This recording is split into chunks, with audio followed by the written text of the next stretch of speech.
Opposition leader Julius Malema has been found guilty on 5 firearm-related charges in connection with a 2018 incident where he was filmed firing a rifle at a political rally. Now, this verdict has sent shockwaves through the country, and not just because of the charges themselves, but because of what this trial represents in a nation still struggling with deep racial and political division. On Wednesday, the East London Magistrate Court handed down its ruling in a case that has lingered for nearly 6 years.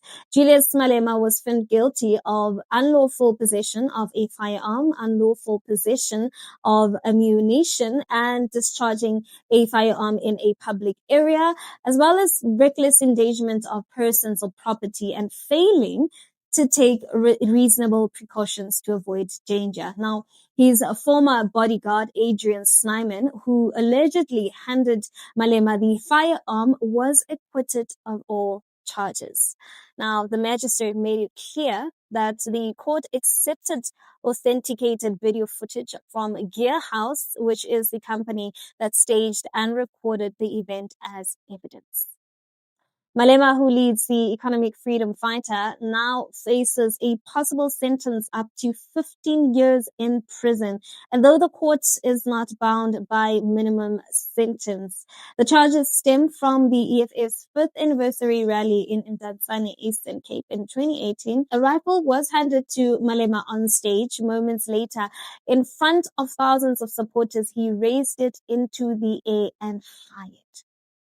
Let's check the video out and come and discuss. EFF leader Julius Malema has finally had his chance to tell his side of the story.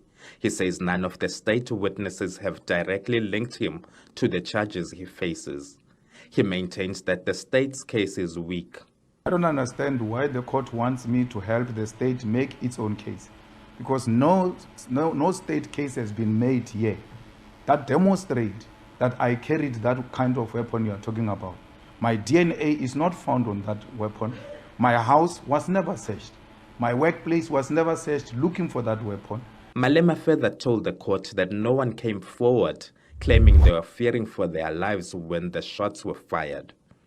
He further argued that his co-accused Adrian Snyman is innocent in the matter, and a man by the name of Larry Mabunda, who was present on the day in question, is the one who's supposed to be charged.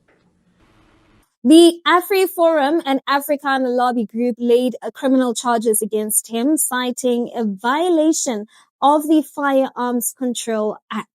Now, Malema claimed the gun was a toy, firing blanks, but the magistrate rejected his argument after examining expert testimony and authenticated footage, and as well as the circumstances of the event. And outside the courthouse, though, Julius Malema lashed out at the verdict. He accused Magistrate Olivia of racism and pointing to the fact that Snyman, who is a white man, walked free while he was convicted of all counts. Malema also vowed to appeal the ruling all the way to the Constitutional Court, setting the stage for yet another highly charged legal and political battle. Now, he also said that this is not about him. He told the crowd that this is about a system that still protects whiteness and punishes blackness.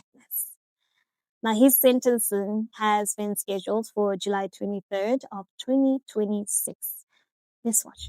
Accused 1, in respect of counts 1, 2, 3, 4, and 5, you are found guilty as charged. Accused 2, Mr. Snyman, in respect of counts 4 and 6, you are found not guilty and discharged. You may be seated. Yes, the court pleases. Now, as we all know, Julius Malema is no stranger to controversy, though. Once the fiery youth of African National Congress Youth League, and then he went on to found the EFF in 2013. Now, his party is now the 4th largest in South Africa, winning 9% of the vote in last year's elections. Now, Malema has built his political career on unapologetically radical black economic emancipation, and which is calling for land expropriation without compensation and the nationalization of mines and banks. But his combative tone, right? And his sharp criticism of white capital and refusal to soften his statements have actually made him one of the most polarizing figures in this country. Now, this case is not just about, again, we all know that, it's about who gets punished and who gets protected in post-apartheid South Africa.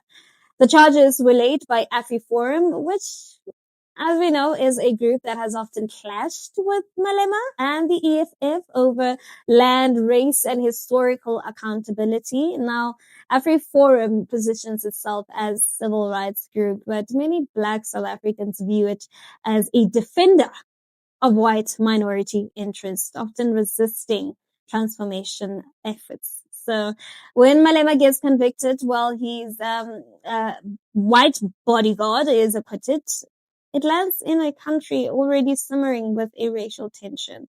And let me be honest, whether or not Julius Malema fired a real gun isn't the only story. The bigger story here is how justice is perceived and who serves. We live in a country where Black men can be jailed swiftly for what white men often walk away from with the slap on the wrist, right? So it's quite sad because we live in a country where institutions built during apartheid still reflect their original design, and not always overtly, right? But structurally and systematically. Now, Malema's words about racism in this case may sound like a statement to some, but to many of us, they echo their lived reality.